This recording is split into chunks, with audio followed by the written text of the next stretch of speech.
Próxima dúvida. Noradrenalina e dobuta.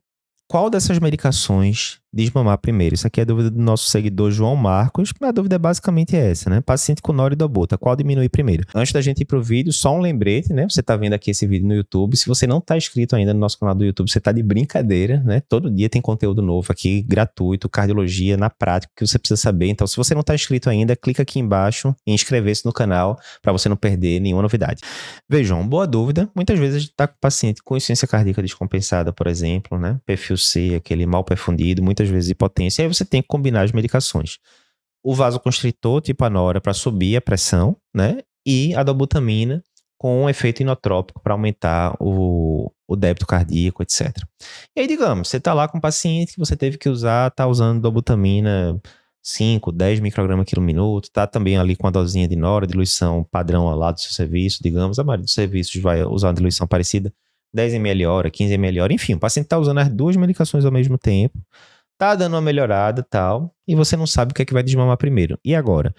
Mais uma vez, não vamos decorar, porque se você decorar, primeiro faz isso, depois faz aquilo sem entender, né, vai ser aquela, é a casa sobre a areia que a gente fala, não é um conhecimento muito fundamentado, né? Então você tem que se perguntar, por que você está usando essas medicações? Não, eu estava com o paciente com choque cardiogênico e estava hipotenso, pressão 60 por 40, e eu tive que ligar a noradrenalina para subir a pressão do paciente e manter uma pressão aceitável, né? Digamos, uma pressão arterial média de 65 milímetros de mercúrio, alguma coisa do tipo. E, em paralelo, eu liguei dobutamina para esse paciente porque ele estava com claros sinais de malperfusão, quer seja clínico, né? Perfusão capilar periférica diminuída, etc. Quer seja laboratorial, lactato pipocado e tal. Enfim. Então, você usou as medicações com objetivos distintos. Da mesma forma, a grande regra é o seguinte: o que levou você a indicar a medicação vai ser o parâmetro que você vai usar para começar a tirar. Vê só, coisa simples, né? Eu comecei a noradrenalina porque o paciente estava hipotenso. Eu comecei a dobutamina porque o paciente estava mal perfundido. Passaram-se alguns dias, 2 dias, 3 dias, né? Coisa e tal. O paciente foi estabilizando mais. E agora, digamos, o paciente melhorou os parâmetros de perfusão, mas assim, o lactato ainda está um pouquinho aumentado, né? Quando eu vou ver ali o tempo de perfusão capilar, ainda está ali meio limítrofe, né? Não está aquela brastemp, a função renal que estava ruim começou a dar uma melhorada, mas ainda está longe do normal, né? O débito urinário do paciente ainda dá uma claudicada, ou seja, os parâmetros de perfusão ainda estão meio limítrofes, digamos. Então, putz, não estou achando que é o momento ideal de mexer nessa dobutamina. Concordo? Não está zerada a parte de perfusão. Não, vamos deixar a dobutamina quieta. Contudo, olha que interessante. A pressão do paciente, antes ele estava com 10, 15 ml hora de nora, e estava com a pressão bem limítrofe ali no começo da internação e tal. Mas agora, está no terceiro dia, e eu estou usando 10 ml hora de nora, e a pressão do paciente está tendendo até, né, a dar aquela subida, tá, sei lá, 110 por 70, alguma coisa do tipo. Aí você fala, opa, peraí, 110 por 70, para um paciente que está com o ventrículo aqui detonado, fez um eco já, tá lá a fração de ejeção de 20 e poucos por cento, 30 e poucos por cento e tal. Será que ele tá precisando dessa pressão de 110 por 70? Ou será que essa noradrenalina tá só aumentando aí pós-carga, dificultando a vida desse ventrículo? Né? A gente sabe que, de forma geral, uma pressão média ali de 65 para cima tá de boa, 110 por 70, a pressão média tá bem acima disso. Vamos ver, agora já não tá, definitivamente não tá hipotência. Será que esse paciente aguenta tirar um pouquinho de nora? Se conseguir vai ser ótimo, porque aí eu vou diminuir pós-carga, até facilita a vida do coração desse paciente. Ó, tá 10 ml hora, vamos fazer um teste aqui, vamos baixar para 8.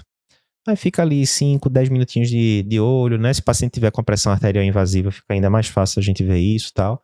Ah não, pressão, ó, baixei a nora aqui para 8, pressão de boa ali, baixou uma besteirinha de nada, tá 108 por 70 agora. Show. Então, esperar aqui um tempinho. Baixa para 6 ml hora agora. Aí fica de olho. Resumindo, você vai desmamando ali a nora de pouquinho em pouquinho acompanhando. Digamos que você consegue tirar a nora e o paciente fica com a pressão 90 por 60. Mais uma vez, pressão arterial média está acima de 65, o paciente ficou estável, aguentou ficar sem a nora. Ótimo, né? Vasoconstritor no paciente que está com insuficiência cardíaca descompensada, a gente sabe que ele faz um papel ali importante, inicial, na compensação, mas assim que der para tirar, ótimo. Então, nesse caso, consegui tirar a nora primeiro, mas a dobuta não vou mexer tanto ela ali, porque a perfusão ainda está meio limítrofe e tal. Então, nesse caso, eu preferi tirar a nora, porque O parâmetro de pressão me permitia, estava mais tranquilo, enquanto que os parâmetros de perfusão já não estavam tão bons, né? A esse paciente, muitas vezes, vai acontecer meio que o inverso. Esse paciente estava com vasoconstritor, você tirou, o paciente manteve ali o quadro clínico estável, etc. Muitas vezes você vai começar a ter vasodilatador ou venoso ou via oral. E aí você começa, digamos que seja via oral, você começou uma dosinha baixinha ali do inibidor de ECA, esperou um pouco, deu ali 12 horas da primeira dose, a pressão do paciente ficou estável, tal. Aí você, vamos ver se dá aqui, a função renal já deu uma melhorada, o potássio não tá alto, né? Não tem nenhuma contraindicação, tal. Aí depois de 12 horas você faz uma segunda dosinha de inibidor de ECA. Quando você vai ver no outro dia, a pressão até subiu um pouquinho. Por quê? Porque diminuiu a vasoconstrição, vasodilatou a periferia, isso até muitas vezes aumenta o débito cardíaco, ajuda a aumentar o débito cardíaco. Você, na hora que você vai aumentando o vasodilatador, né? Com parcimônia de pouquinho em pouquinho. Aí quando você vai ver, a perfusão começou a melhorar. Agora, ficou tranquilo agora. O lactato normalizou, a diurese está melhorando. Tô acertando aqui a dose da furosemida também em paralelo e tal. Será que agora dá para começar a diminuir a Dobuta um pouquinho? Não, vamos tentar, tá? 10 ml hora. Vamos baixar aqui para 8, daqui a pouco a gente repete a gás, as coisas de novo, e aí você vai vendo, né? Então assim, não tem aquela coisa escrita na pedra, eu tenho que baixar isso aqui primeiro, eu tenho que baixar aquele ali segundo, não. Você vai ter que ver o quadro clínico do paciente e principalmente prestar atenção se o motivo que levou você a usar aquela droga tá melhorando. Não, eu comecei na hora porque tava com a pressão baixa, agora a pressão não tá mais baixa, tá normal, tendendo até alta. Vamos começar a desmamar, né? Quanto antes, melhor.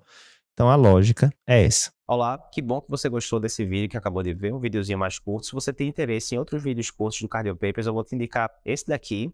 Muita gente já assistiu e gostou. E se você quiser ver o podcast que deu origem a esse vídeo que você acabou de ver, né? Esse vídeo é um corte. Para ver o episódio completo, clica aqui na esquerda e você vai conseguir ver o episódio completo do podcast.